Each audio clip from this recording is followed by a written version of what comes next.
பசுமாட்டின் கண்ணுக்குட்டியை தேரில் சென்ற இளவரசன் தேர்காலில் கொண்டு விட்டான், தேர் சக்கரத்தில் ஏற்றி. அரண்மனை வாசலில் கட்டியிருக்கிற ஆராய்ச்சி மணி, ஒரு மணி, அதை அந்த பசு வந்து அடிக்கிறது. என்ன என்று விசாரித்தால் தன் கண்ணுக்குட்டியை கொண்டு விட்ட செய்தி. அரசனின் ஒரே மகன் இளவரசன் தேரிலே ஏற்றி கொண்டு விட்டான். தெரிந்தது செத்தது மாடு, மாட்டின் கண்ணுக்குட்டி தான்.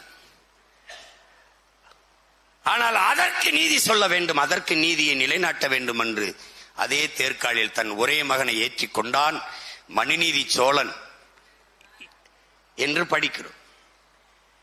இதை கதை, தமிழர்கள் கதை விடுகிறார்கள் என்று சொல்வார்கள்.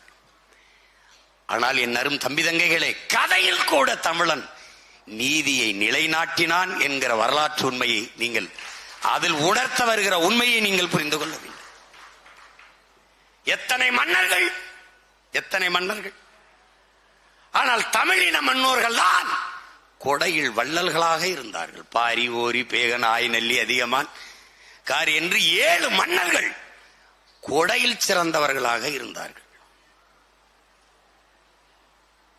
எப்படிப்பட்ட பரம்பரையில் வருகிறான் நம் தலைவன் என்பதை பாருங்கள். மாட்டுக்கும் நீதியை நிலைநாட்டுகிறான். கொடையில் வல்லன். 326 கிராமங்களை தன் குடிகளுக்கு கொடுத்தான், ஊருக்கு கொடுத்தான் பாரி.